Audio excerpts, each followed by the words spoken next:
Magluluto tayo ngayon ng pork belly. Maglagay tayo ng onion leaves, luya, bay leaves, star anise.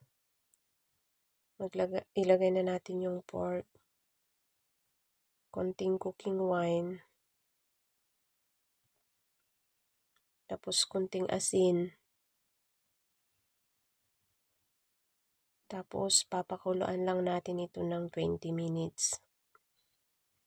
After 20 minutes, eto okay na siya. Ready na sa paghiwa. Hiwain lang natin ito ng maninipis. Yung bite size lang. Gagawa tayo nito ng sauce niya na garlic sauce, garlic, soy sauce, sugar, at saka kunting tubig.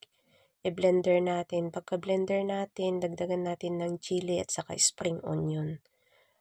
Okay na yun na sauce niya. Yun ang nagpapalasa sa pork belly, yung sauce niya na garlic sauce. Kung ayaw nyo naman ng chili, optional, wag na kayong maglagay ng chili. Pero dito, naglalagay ako lagi ng chili sa sauce namin. Eto, okay na siya.